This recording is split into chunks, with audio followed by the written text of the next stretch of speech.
ಒಂದೇ ಒಂದು ಫಲ ಗಾಯತ್ರಿ ಕೊಡುವಂಥದ್ದು, ಒಂದೇ ಒಂದು ಫಲ, ಅದು ತುಂಬಾ ಮುಖ್ಯವಾಗಿರುವಂತ ಫಲ. ಅದೇನು ಅಂದ್ರೆ ಒಳ್ಳೆ ಬುದ್ಧಿ.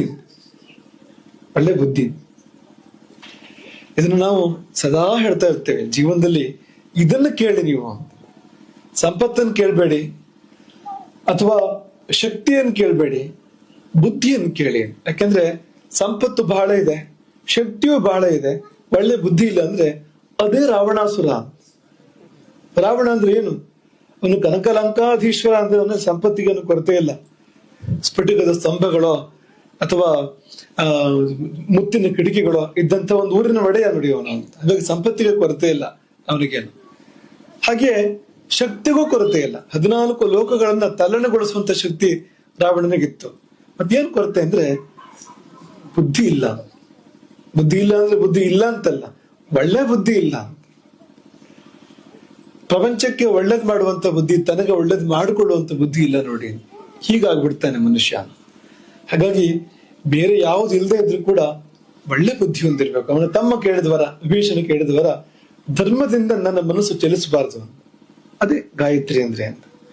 ವಿಭೀಷಣ ತಪಸ್ ಮಾಡಿ ಕೇಳಿದವರ ಸಂಪತ್ತು ಅಲ್ಲ, ಶಕ್ತಿಯೂ ಅಲ್ಲ, ಇನ್ನೊಂದು ಅಲ್ಲ ಎಂದು ವಿಭೀಷಣ ಹೇಳಿದ ಮಾತು. ಕಷ್ಟ ಕಾಲದಲ್ಲಿಯೂ ಕೂಡ, ಅತ್ಯಂತ ಕಷ್ಟ ಕಾಲದಲ್ಲಿಯೂ ಕೂಡ ನನ್ನ ಮನಸ್ಸು ಧರ್ಮವನ್ನು ಬಿಟ್ಟು ಹೋಗಬಾರ್ದು. ಅದನ್ನೇ ಗಾಯತ್ರಿ ಹೇಳುವಂತದ್ದು. ಬುದ್ಧಿಯನ್ನು ಪ್ರಚೋದಿಸು, ಸನ್ಮಾರ್ಗದಲ್ಲಿ ಪ್ರಚೋದಿಸು ಬುದ್ಧಿಯನ್ನು. ಯಾವ ಮಾರ್ಗದಲ್ಲಿ ಹೋದ್ರೆ ಆ ಸದ್ವಸ್ತು ಸಿಗ್ತದೋ, ಪರಮಾತ್ಮ ಸಿಗ್ತಾನೋ ಅಂತ ಮಾರ್ಗದಲ್ಲಿ ಬುದ್ಧಿಯನ್ನು ಪ್ರಚೋದಿಸು. ದುರ್ಬುದ್ಧಿ ಬಾರದಂತೆ ಅನುಗ್ರಹಿಸು. ಯಾಕಂದ್ರೆ ದುರ್ಬುದ್ಧಿ ಒಂದು ಬಂತು ಅಂದ್ರೆ ಪತನಕ್ಕೆ ಬೇರೆ ಏನು ಬೇಡ, ಅದೇ ಪತನ ಮಾಡಿಸ್ತದೆ. ಎಲ್ಲವೂ ಇದ್ರು ಕೂಡ. ಲಂಕೆ ಅಂದ್ರೆ ಅಂತ ದುರ್ಭೇದ್ಯವಾದ ನಗರ ಅಲ್ವಾ ಲಂಕೆ ಅಂತಂದ್ರೆ. ಸಮುದ್ರದ ಮಧ್ಯದಲ್ಲಿದೆ, 3 ಯೋಜನದ ಕಾಡಂತೆ, 3 ಯೋಜನದ ಪರ್ವತ. ಅದು ಅದನ್ನು ಏರ್ಲಿಕ್ಕೆ ಸಾಧ್ಯ ಇಲ್ಲ ಅಂತ ಒಂದು ಕಡಿದಾದ ಪರ್ವತ. ಅದ್ರ ಮೇಲೆ ದೊಡ್ಡ ಭದ್ರ ಕೋಟೆ, ಒಳಗೆ ಕೋಟ್ಯಂತರ ರಾಕ್ಷಸರು ಅದರೊಳಗೆ. ರಾವಣನ ಪ್ರಕಾರ ಅವನನ್ನು ಯಾರೂ ಏನು ಮಾಡ್ಲಿಕ್ಕೆ ಸಾಧ್ಯ ಇಲ್ಲ. ಅವನನ್ನ ಖಂಡಿತವಾಗಿ ಯಾರು ಮುಟ್ಟಲಿಕ್ಕೆ ಸಾಧ್ಯ ಇಲ್ಲ. ಇದು ಅವನ ಭಾವನೆ ಆಗಿತ್ತು. ಆದ್ರೆ ಅದೆಲ್ಲವನ್ನು ಮೀರಿ ಮೃತ್ಯು ಅವನನ್ನು ಅರಸಿ ಬಂತು, ನಾಶ ಅವನನ್ನು ಹುಡುಕಿಕೊಂಡು ಬಂತು. ಯಾಕಂದ್ರೆ ದುರ್ಬುದ್ಧಿ ಬಂದಿದೆ ನೋಡಿ. ಉಳಿದಿದ್ದೆಲ್ಲವೂ ಕೂಡ ಆ ದುರ್ಬುದ್ಧಿಯೇ ಮಾಡ್ತದೆ ಎಲ್ಲ ಪತನವನ್ನು ಕೂಡ.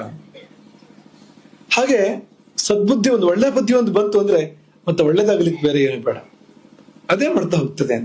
ಒಳ್ಳೇದಾಗ್ಲಿಕ್ಕೆ ಯಾವ ದಾರಿ ಬೇಕೋ ಆ ದಾರಿಯನ್ನು ಹಾಕೊಡ್ತದೆ ಅದು. ಯಾವ ದಾರಿಯಲ್ಲಿ ಸುಖ ಇದೆಯೋ, ಯಾವ ದಾರಿಯಲ್ಲಿ ಹೋದ್ರೆ ಸಂಪತ್ತು ಸಿಗ್ತದೋ, ಯಾವ ದಾರಿಯಲ್ಲಿ ಹೋದ್ರೆ ನೆಮ್ಮದಿ ಶ್ರೇಯಸ್ಸು ಇರ್ತದೋ ಅಂತಹ ದಾರಿಯನ್ನ ಆ ಬುದ್ಧಿಯ ತೋರಿಸ್ತಿದೆ ನೋಡಿ.